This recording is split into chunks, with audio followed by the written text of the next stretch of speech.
There are several areas that need to be worked on simultaneously. An important one is to get your website on page one in Google for an unlimited number of keywords that relate to what you sell, what you service, and where you do it. And yes, I did say unlimited, which is an important distinction that sets Site Solutions apart from our competitors. At Site Solutions, we never set any limits on your success. That's why on average our customers have well over 200 Google Page One keywords and more. Bottom line is that no matter what you sell or do, our goal is to get you on page one for it. As you can see, accomplishing page one results entails a lot of in-depth research and programming. These are the steps that you and your programmer will need to address if you elect to do this yourself. However, most business owners and managers don't have the time nor the desire to tackle such a huge undertaking outside of their scope of expertise, and most ask us to do it for them.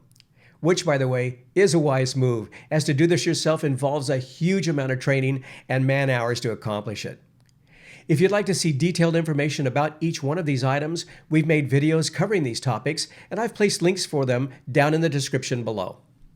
You know, I have a quick thought before we leave this page. If you're considering taking on the challenge of doing this yourself, be sure that while your team is doing all of the in-depth research necessary to be able to do all of the programming, it's also very important that you understand that Google recently realized that there's been a major shift in how people are now searching for new vendors or products. It's such a major shift that Google has reprogrammed their software to now include new information. And if you don't take this into consideration, your page one results will probably fail.